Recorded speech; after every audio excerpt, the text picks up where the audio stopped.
سنے، اپنی مرضی سے نبی بھی نہیں بنا سکتا، اپنی مرضی سے نبی کسی کو نہیں بنا سکتا۔ سب سے بڑے نبی کون ہیں؟ حضور سرور کائنات، ٹھیک ہے، ان سے بڑا نبی کوئی نہیں ہے نا۔ یہ نبی مختار کائنات ہے، جس کے ہاتھوں پہ سنگریزے بولے، جو درختوں کو اپنے پاس بلا لے، جو نابینا کنویں میں جس پہ پانی نہ ہو، سوکھا کنواں ہو، اپنا لعاب ڈال دے تو چشمہ جاری ہو جائے، جس کا اختیار کائنات کے ذرے ذرے پر ہے۔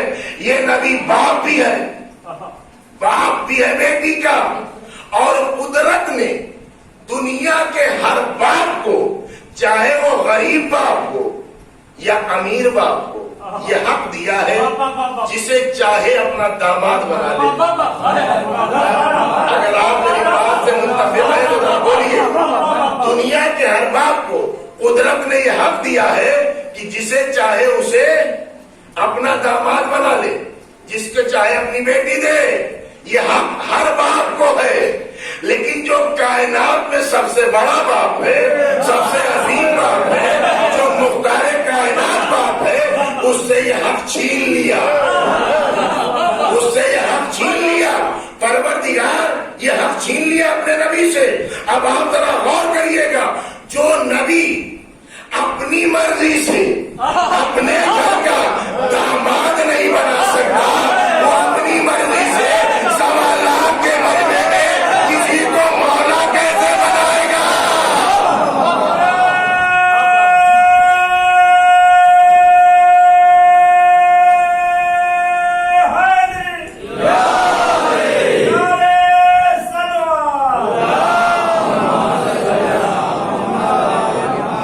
نبی اپنی مرضی سے نہیں بنا سکتا۔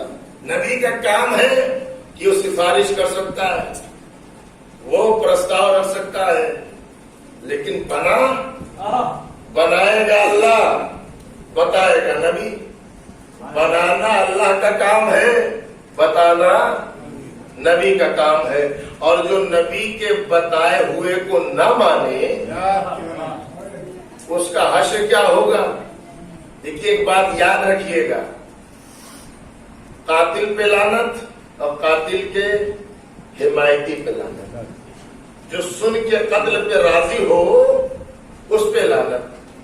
قرآن میں آیت ہے کہ ان لوگوں پہ لعنت کہ جو قتل پہ راضی ہیں، قتل پر راضی ہیں۔ جناب نوح کا بیٹا، جناب نوح کا بیٹا نام سنا ہے نا آپ نے؟ کہا بالکل۔ نوح کا بیٹا کون ہے؟